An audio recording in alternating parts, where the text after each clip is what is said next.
an opportunity. Herodotus tells of many fascinating peoples out there. The Budinians all have piercing grey eyes and bright red hair. Then there are the Argipaei, bald from birth, men and women alike, with snub noses and large chins. For a physiognomist to see the soul behind such strange faces, that would be a triumph. But most extraordinary of all are the Heruli. Did you not just say people believe any nonsense about the ends of the earth? Castricius interrupted. Herodotus also tells of men with goat feet, whole tribes of the one-eyed, and others who turn into wolves for a few days each year. Hippothus smiled urbanely. You know your literature, Legate. Men misjudge you when they describe you as an ill-educated soldier jumped up from the ranks. You have transcended your origins.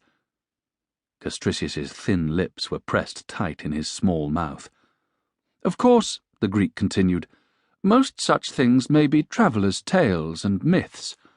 Herodotus claimed only to report what others told him. He did not vouchsafe the truth of it. Yet it is universally acknowledged that he was correct to state that climate and style of life shape the character of a people. The sea of grass does not change, so neither do the nomads.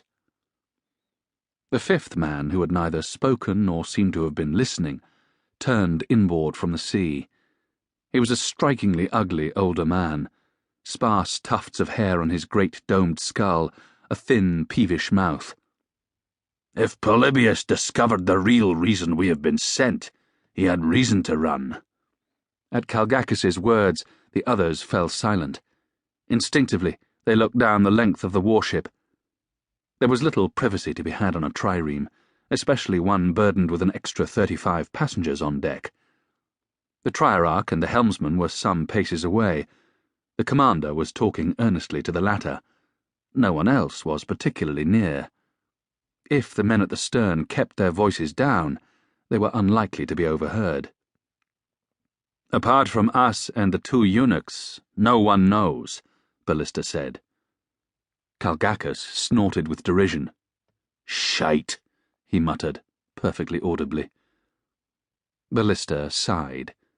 Since his childhood among the Angles of northern Germania, Calgacus had always been there. When Ballista had been taken as a hostage into the Roman Imperium, Calgacus had accompanied him. First as a slave, then, after manumission, the old Caledonian had looked after him, always complaining, always there. Tolerant patroness that he was, Ballista would allow such latitude only to one other of his freedmen. That man spoke next.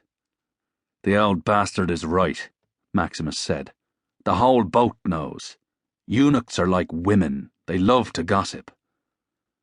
Emperors are fools to trust their sort, Castricius put in. Neither one thing nor the other, they are unnatural, monstrous, like crows. It is an ill omen just to meet one, let alone travel to the ends of the earth with a couple. Neither doves nor ravens, Maximus agreed. Eunuchs or not, Calgacus said. Whether there are any hostages to ransom or not, you have fuck all hope of succeeding in the real mission.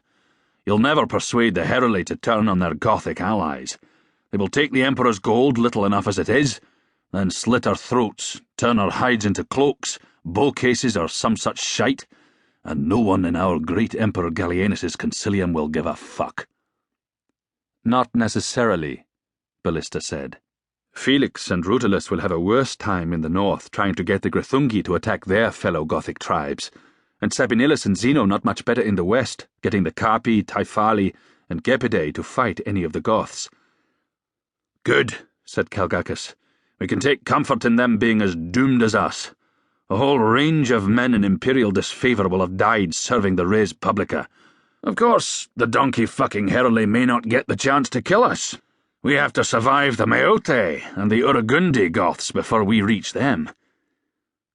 Suitably chastened, the 5 men relapsed into silence. Ballista judged that Calgacus might well be right, but there was no point in admitting it.